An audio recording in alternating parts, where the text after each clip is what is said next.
and welcome back to another Frightgown director interview. I am joined by Ryan Glover, who is the writer and director of The Strings. Hi, Ryan. Hi, thank you for having me. Oh, honestly, the pleasure is mine. I'm a huge fan of this film, and of course, a Canadian cohort. So I'm delighted to get a chance to talk to you a little bit about your process, the film itself, and then thinking about how do we make queer independent horror films. So I'm going to start with a bit of a softball question, just to break the ice a little bit. So can you give me a sense of how you got into filmmaking in the first place? So I went to film school here in Toronto, kind of right out of high school. So I always just kind of figured I would have a career in some aspect of it. And going in straight out of high school, I didn't really know exactly what avenue that would take, but I was always into photography and stuff like that. So I studied kind of directing, editing, and cinematography when I was in film school. And then when I got out, I sort of got a day job, like renting camera equipment to productions and stuff, and then just Mm-hmm. started, buying cheaper cameras and cheaper lenses and just starting to shoot my own stuff and get a sense of like, I guess, a kind of a style maybe for my own personal projects and figure out how I like to edit and stuff like that. And then eventually I left that job and was a freelance cinematographer mostly for a while still kind of doing my own certain things, maybe directing some music videos or some really small shorts, or kind of a lot of them were kind of like lens and camera test videos and stuff that I would Mm-hmm. just kind of use as an excuse to, maybe try to practice and find my style a little bit.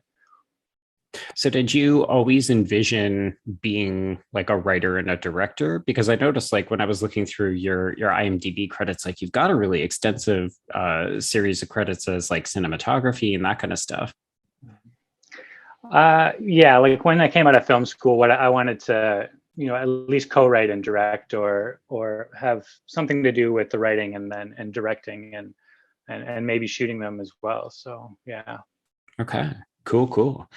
So you mentioned that you co-write and you have had a kind of creative partnership with Krista Jawozinski, and I mutilated her name. I apologize to Krista, but you've made both a short as well as both of your features with her. So I'm wondering if you can elaborate, how does that creative partnership work between the two of you, and why would you advocate for something like that as opposed to a lot of other filmmakers who try to go it alone?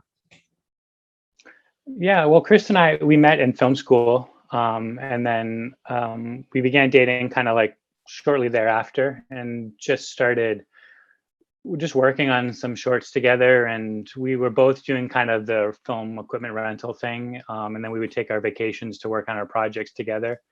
Um, I don't know. I like working with somebody else. I think it helps to bounce ideas off somebody. Um, yeah, I don't know. It's just always been really rewarding and satisfying and a really successful partnership, I thought. So yeah, just it makes a lot of sense, I think, for both of us to work together. Yeah, I mean, I think one of the things that I find as a film critic is often we end up giving a lot of credit to a single person, as though film isn't a medium that involves a lot of people coming together to produce a single piece of art. So I guess I just find it personally fascinating when you get to see people who have like broken stories and written them together, and then you end up going off and making that vision a reality on film. Yeah, definitely. Okay, so now we get into like the fun production pieces. So, what is the hardest thing about making independent films? But then, what's also some of the easiest or most rewarding aspects of that?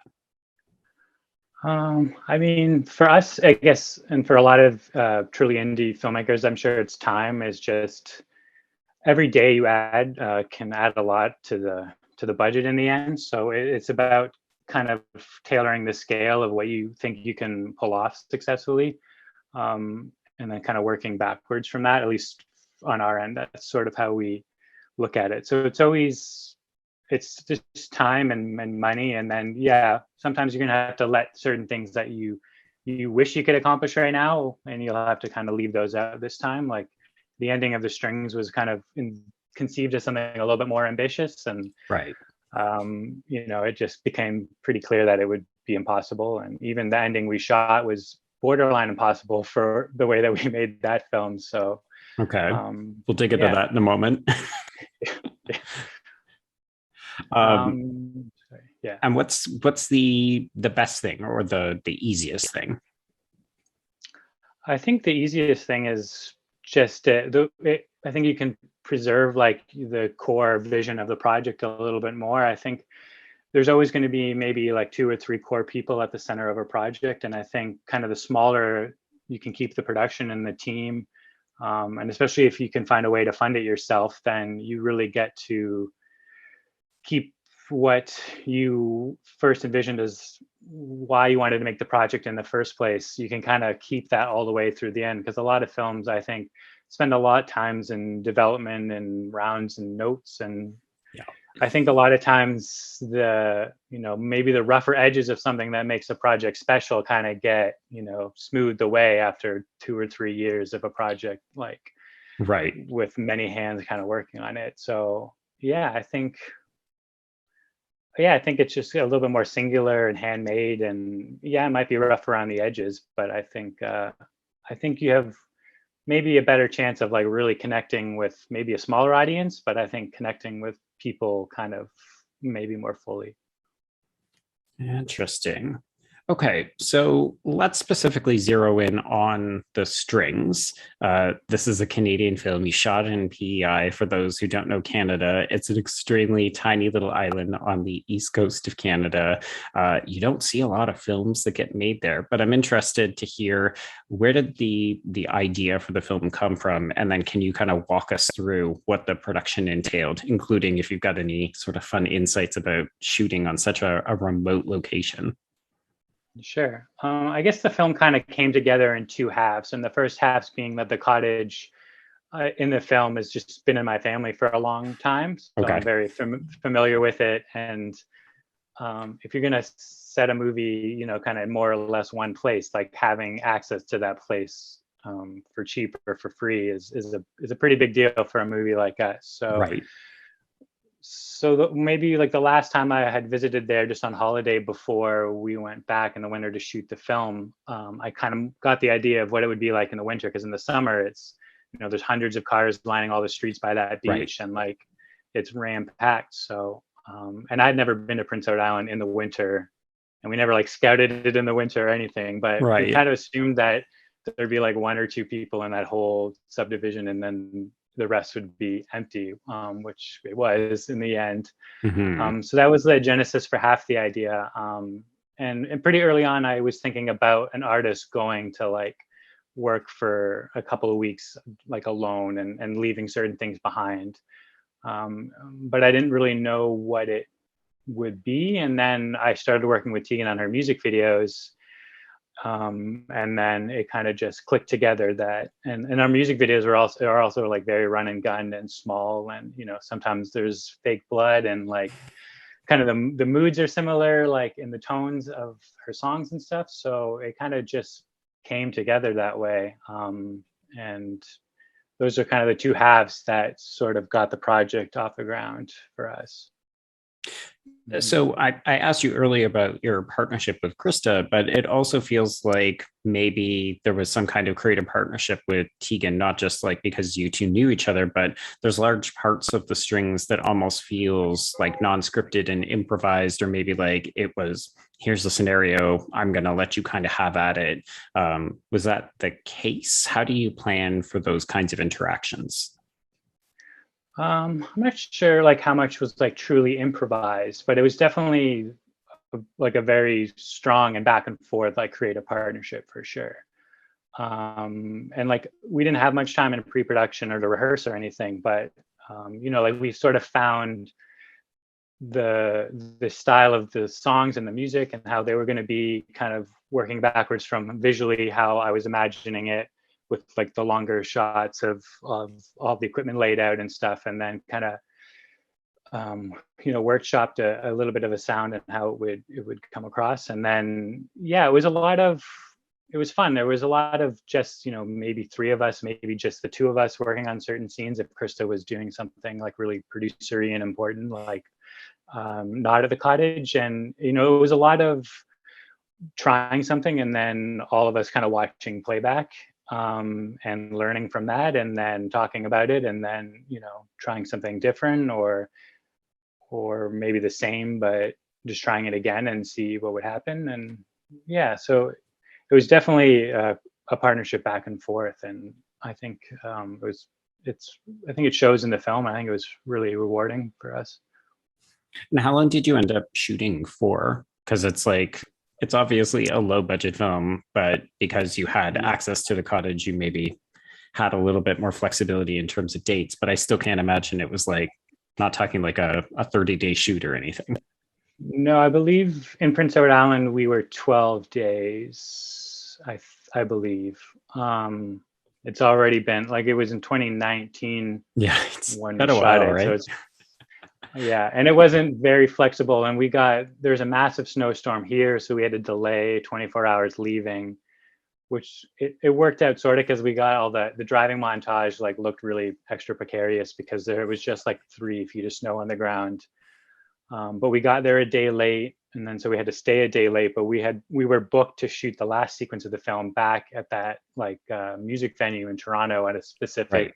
time and date. So we used our one extra day that we had, and then we were on our way. But I think it was still 12 days, and then just a couple odds and ends in Toronto, like no full days here. Mm-hmm.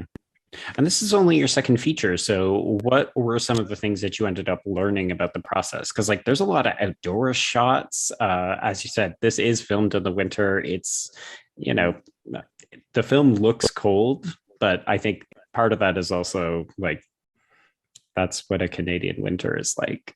Yeah.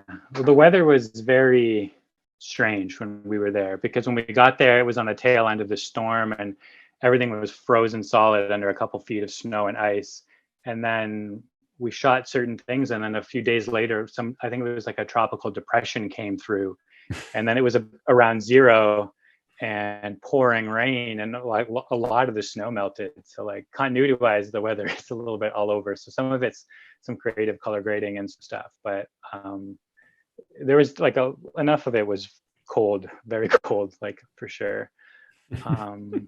Yeah, but I mean, I've done music video, like in Canada, I've done music videos in all seasons, and so there wasn't too much new, I don't think, for that. It was sort of a natural progression of the movie that the Strings was going to be, seemed like a natural progression to do for like our next film, I think.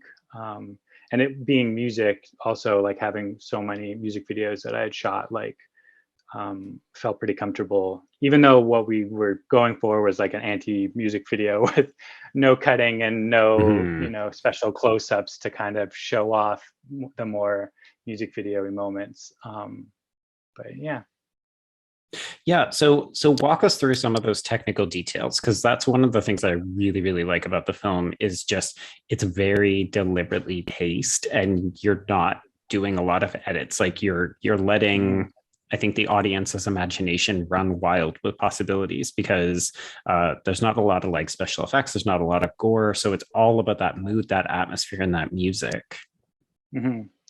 Yeah, I think for me, what's the most scary in a supernatural movie is kind of not knowing how big the movie is going to go. Because I think we've all seen hundreds of movies that are like, when they come to be a haunted house movie, are kind of similar, and we kind of know where it's going to go and what the third act will kind of be like.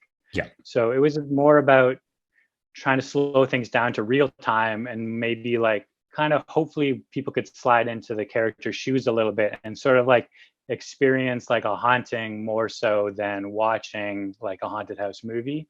So kind of the lack of edits and the slower pace was just kind of hopefully to get kind of people primed for looking into the corners of the shots and expecting things, and sometimes getting them and sometimes not. Yeah, I mean, that's what I like most about supernatural horror movies, those movies where the wondering is scarier than what you're actually being shown most of the time, for sure.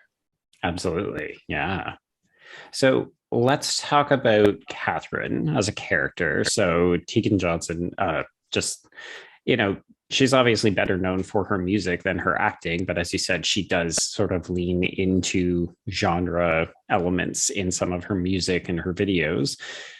Um, she's also playing a queer woman in this film, and I'm interested, was the character always envisioned as queer? Was that something that ended up like coming out of, like, as you were sort of like working through the plot? And why, I guess part of this is that, like, I think Catherine's a really refreshing character because her sexuality is an integral part of the film, but it's also not what the film is ultimately about. Like the fact that she uh, ends up having a brief dalliance with someone on the island is like, it's part of the film, but it's not the whole film. And I kind of love that from a representation point of view. Mhm. Um, it came like together pretty quickly in having conversations with Krista and with Tegan. It was always clear, sort of, that the other character would also be a woman, and then it was pretty quickly on where we all kind of decided we wanted to have it be like romantic. And then so that was very early in sort of envisioning the film with all three of us talking together. And then, like you said, very early on after that, it was sort of, we talked about like having the character be queer and have that be a known fact to everybody like that she interacts with. And so like being explicit about that, but then yeah, not having it's a part of the story, but it's not, it has nothing to do with like the horror in the story, Right. or so yeah, that's sort of how that side of it came together for sure. It's just fascinating because the strings is coming out at this time where we're really seeing a lot more queer horror, but there's still a lot of films that are very afraid to make it explicit, to give these characters like romantic partners and that kind of stuff. And here comes the string. It's just like so quiet, but obviously very explicitly queer in that way. And I really wish that more people were championing the film for that particular reason, in addition to all the other things that are working with it.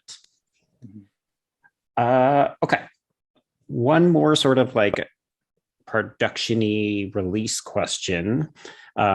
I saw this film first at the Salem Horror Fest, which is where I had a chance to review it. And I guess I'm wondering, from your perspective, maybe as both a Canadian but also an independent filmmaker, what is the importance or the value of having genre films play at various festivals? I mean, for us, it was quite honestly like everything.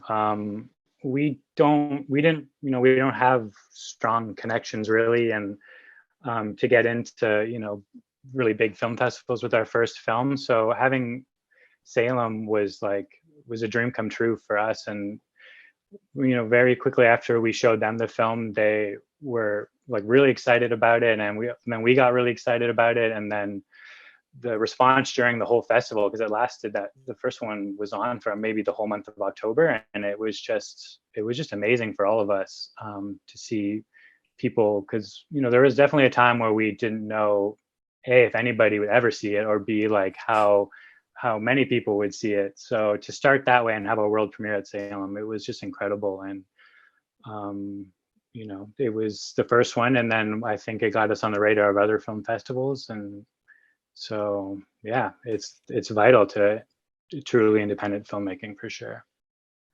And then what changes when the film then gets picked up by Shudder and suddenly it's on like this really accessible streaming service?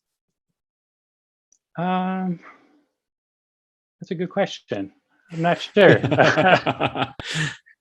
It's like it was absolutely the dream when we set out to make like our no budget self-funded movie, was like, because we had seen movies like what we wanted to make on Shudder, and so that was sort of the dream.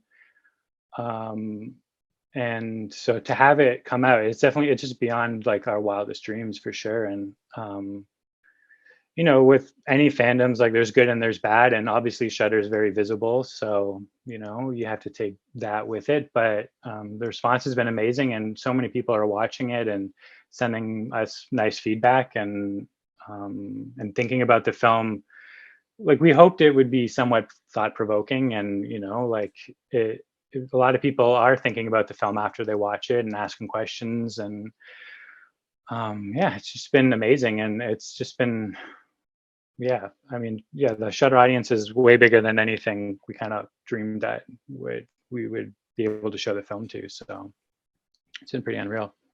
Yeah. Okay. Well, thank you for having a chat with us. Very excited to add the strings to the Frightgown lineup and hopefully get a few more people watching it since it is so easily accessible on Shutter. But Ryan, thanks again for all of the candid responses. No problem. Thanks again for having me tonight and having the film as part of the program. We're really honored and excited. And yeah, thanks so much. Fantastic.